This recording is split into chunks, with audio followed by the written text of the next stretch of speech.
mars 2021, le pape a annoncé le prochain synode de l'Église catholique qui a été officiellement ouvert le 9 octobre 2021 à Rome et qui s'achèvera en octobre 2023 avec le synode des évêques.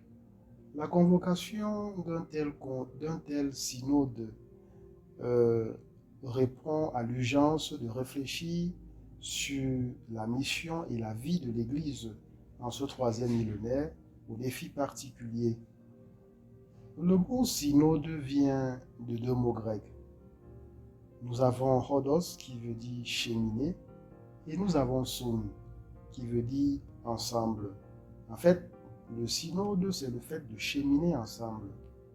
Ce synode paraît très particulier dans la mesure où il traite de la synodalité, c'est-à-dire du chemin parcouru ensemble jusqu'ici et à partir de nos différentes expériences, élaborer un processus d'accomplissement de notre mission dans ce monde comme membre d'un seul corps dont le Christ est la tête, à savoir l'Église. Bien évidemment, il faudra se laisser inspirer par la parole de Dieu et éclairer par l'Esprit Saint. Et donc le thème qui nous est proposé pour ce synode est, je cite, « Pour une Église synodale, communion, participation et mission ». Ce thème révèle à juste titre le désir d'entrevoir autrement la synodalité de l'Église ou bien de la rendre effective. En fait, l'Église vit déjà une forme de synodalité. Nous avons des conseils œcuméniques, nous avons le synode des évêques, nous avons des synodes diocésains, nous avons même des conseils diocésains et paroissiaux. Cependant, la synodalité des institutions doit être dépassée. En fait, la synodalité doit passer du statut d'événement, du statut de slogan à une manière d'être par laquelle l'Église vit sa mission. Et donc, à voir ce thème, on comprend qu'une Église synodale est celle qui s'avance en communion pour poursuivre une mission commune à partir de la participation de ses différents membres.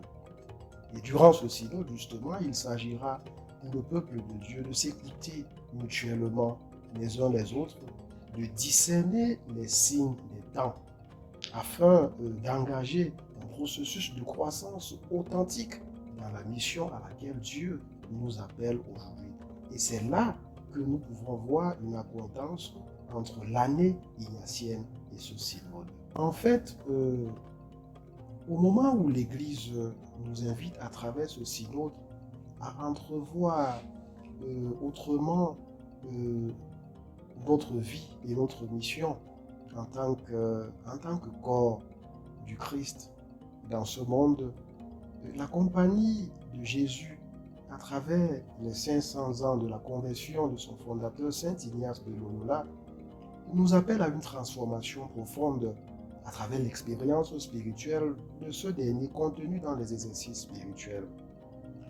Le général de la compagnie de Jésus, le père Arturo Sosa, lors de sa lettre de présentation de cette année ignatienne, a réitéré le fait que ce sera tout au long de cette année une occasion pour les jésuites et pour l'Église universelle d'entendre le cri des pauvres, le cri des exclus, le cri de ceux dont la dignité a été bafouée et méconnue dans des contextes sociaux, culturels, des personnes qui vivent là où nous vivons, des personnes qui vivent là où nous travaillons.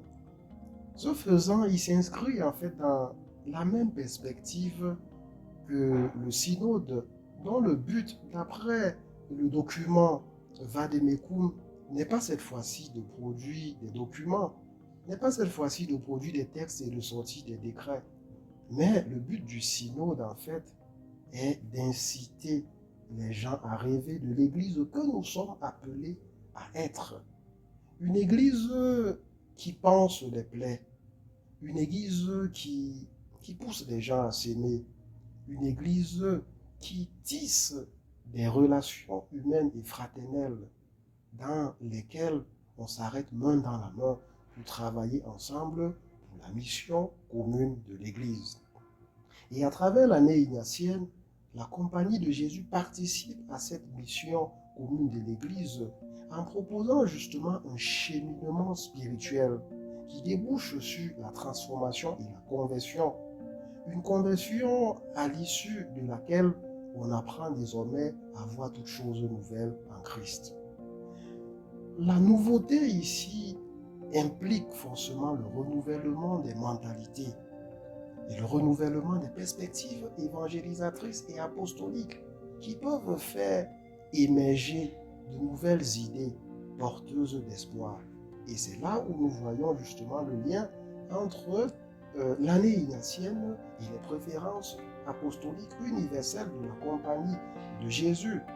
Et à travers ces préférences apostoliques universelles, les jésuites entendent justement participer aux efforts collectifs destinés à panser les plaies, destinés justement à préparer un monde meilleur pour des générations futures.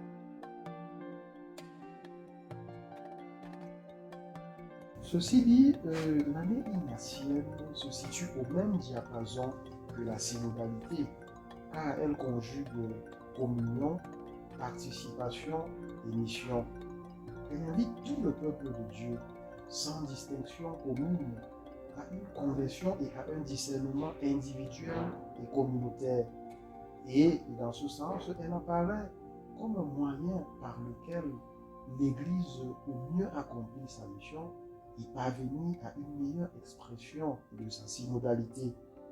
Et dans ce sens, on comprend pourquoi le père Pascual Cebollarda, qui est un jésuite espagnol et président du comité d'organisation de l'année ignatienne, il a pu dire que l'année ignatienne est certainement une occasion favorable pour réfléchir à la sainteté de l'Église et aux voies choisies par Dieu pour conduire ceux et celles qui se mettent à sa suite.